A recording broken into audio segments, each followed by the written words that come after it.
New Year's Eve, 1976. I'm 27 years old, and 3 months earlier, my wife had left me, and I'm devastated. My friend Wayne comes to me and he says, look, we'll go out on New Year's Eve, we'll go to a whole bunch of bars, we'll drink a whole bunch of drinks, we'll get fucked up, we'll have a great time. So our first stop is at Sevens, Charles Street in Boston. And about midnight, midway through the evening, we realize a young woman is coming to the bar alone. And she's walking up to strangers in the bar, and she's introducing herself, she's chatting with them, and then she moves on to somebody else. So eventually she works her way around to Wayne and I. Now, I don't remember what she looked like, but I remember the sort of vivacious energy she had. So we buy her a couple of drinks.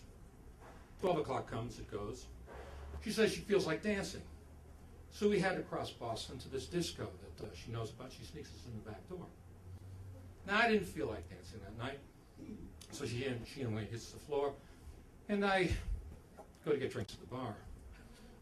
Pretty soon, it's last call. The lights come up in the bar. And there's a mirror across the room and on the wall, and I look at myself in the mirror. And I got sort of this dirty brown sweater on, my collar's tucked in. I'm sort of slouching on this bar stool, and I look like a guy who's just given up, just defeated. But pretty soon, she's hustled us out the room, out the door, down the street to a gay bar. Now this place is packed. Disco music pounding away. They hit the dance floor. I lean against the bar and I look in to see if any of the guys are checking me out. Because at that point I would have just appreciated the attention. But it's not long before she's got us out the door again. She's decided we're going to go to the Naked Eye and Combat Zone. And within minutes, we're at that bar. Wayne is now totally asleep on the bar. She's talking to the bartender, and I'm staring at gyrating pudendum. It's not long before that place closes. She hustles us across the street into a porno theater. All-night porno theater, and there's a whole bunch of guys in there, all of whom appear to only have one hand. So we sit down, and within minutes, she's performing oral sex on me. And this is nice. Short time later, we're out on the street. The sun is coming up. We head back to my place. Wayne stays in the guest room. She and I jump into bed together. And for the first time in 5 years, I have sex with a woman who's not my wife. And it's fantastic. She's fantastic. She does all those things that wives appear to be reluctant to do. Few people know what those are. So we fall asleep, we have sex again, and that night we go out to another club, only now I feel like dancing. I feel great, I feel filled with energy. We dance until 2 o'clock, and then we head into Boston to take her home. And she and I don't have a conversation about seeing each other again because I think we realize this is a one-night stand.